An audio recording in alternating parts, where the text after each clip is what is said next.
Hi everyone, my name is Graciela Gonzalez. In this video, we'll explore how our bodies make ATP, the energy and currency of life, from glucose to fat, right? Glucose versus fat. So we'll take a look at these key steps of how much ATP in each pathway produces, how they interact from the exercise, what limits them, and why we can't just rely on a system that makes the most energy.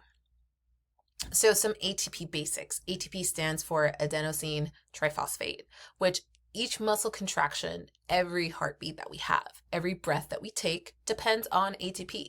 But ATP is very short-lived in the body, so we constantly need that production from our fuels. Mainly carbohydrates like glucose and fats like palmate, right? So we're going to look at this diagram here. So we're going to look at the glucose pathway. So the glucose is a 6-carbon sugar.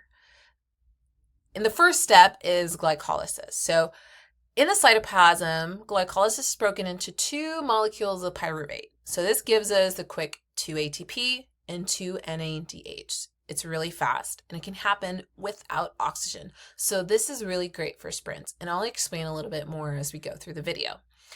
Step 2 is a pyruvate conversion.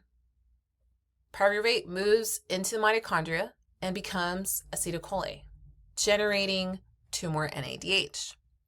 And as we're looking at the Krebs cycle, so as we're moving towards the pathway, producing 2 ATP, 6 NADH, 2 FADH, 2 per glucose. So, and then we're looking at the last step here. So oxidative phosphorylation. So all of those NADH and Fa2, right, are cached in at the electron transport chain. So it produces about 20 ATP. But there's also always a range, right? So really a total of glucose is about 30 to 32. So we're kind of within that range there. If we're looking at palmate or fat, right, we're looking at this pathway here. So the first step is really activated. So it costs 2 ATP to do so. And we're going down through beta oxidation, right? So this is chopping the 16 carbon chain into 2 carbon units. So, right, it's split. Each cycle gives 1 NADH, 1 FADH2, and 1 acetylcholine. From the palmate, right, we get 7 NADH, 7 FADH2, and 8 acetylcholine in total. And as we're moving forward in the Krebs cycle, right, so those 8 acetylcholine produce 8 ATP, 24 NADH, and 8 FADH2. And as we're looking at the electron transport chain, cashing in all of the NADH, FADH2, right, produces roughly about 100 ATP, right? And then we kind of see that range. So it's from 100 to 106, right? A little bit less than that, but we're kind of giving it the range. So if we're comparing glucose and fat, so glucose gives us roughly around 30 ATP, while palmate, or fat, sorry, gives us about 106, right? It's about 3 times more. So glucose is quick, fat is powerful, but it is slow. So think of glucose like jet fuel. It's very fast, and it's very explosive. Fat is like diesel, right? Steady and long lasting. In other words, right, if we're looking at it money-wise, right, glucose is like cash, right? It's really easy. It's really quick. You can have it hands-on you, but you can't have a lot nowadays. And if we're looking at fat, fat is like a savings account, right? You can definitely put in more in a savings account, but it's not that easy to access to, especially like high yield savings account where you can't access it all the time. So how do these pathways really interact during exercise? So at high intensity, like sprinting, your body relies mostly on glucose because it can be broken down quickly, even without the oxygen. So at moderate, lower duration of exercise, like a 10K per se, you need both, right? Glucose and fat to contribute. At low intensity, right, longer duration, usually like a marathon, fat becomes the dominant fuel, but glucose is definitely still needed. So we can't just put that to a side.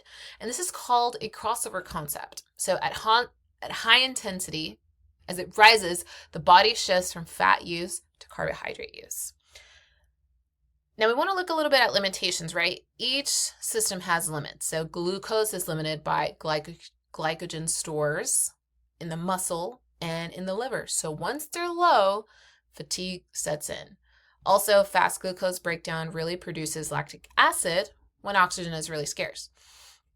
Fat is limited by oxygen delivery and the slow pace of beta oxidation. So you can't sprint on fat alone because it's too slow to supply, right? When you want to sprint, you want to go quickly. In a real world application, so how does this apply to the real world? Again, sprinters rely on carbohydrates, right, for explosive power. Marathoners tend to mostly rely on fat, but they still need carbs, right, to prevent from hitting the wall. So that's why people say like, oh, I need a carb up before a marathon, right? And they include a little bit of fat. So everyday movement, like walking or light activity, is mostly fueled by fat, while glucose is stepping in as high intensity arises. So really the takeaway here is we need both systems working together. We can't just rely on fat alone because it makes more ATP. It's too slow for high intensity needs, and we can't rely on glucose alone because the stores aren't limited. And really, to conclude, to kind of wrap up a little bit, so glucose is fast, right? At roughly about 30 ATP. So it's a high key intensity. And palmate or fat is slow but very powerful. So it's about 106, 100, 106. It's really the key for endurance. So exercise performance really depends on the balance between these pathways. And that's what our bodies are designed for. It's kind of cool. Our bodies are flexible. So that's the reason why we can sprint, we can jog, or we can go on long distances. I hope you guys enjoyed a lot about ATP as I did. Thank you for watching. Hope you guys, again, enjoyed this breakdown. Stay curious, stay moving, and I'll see you guys in the next video. God bless.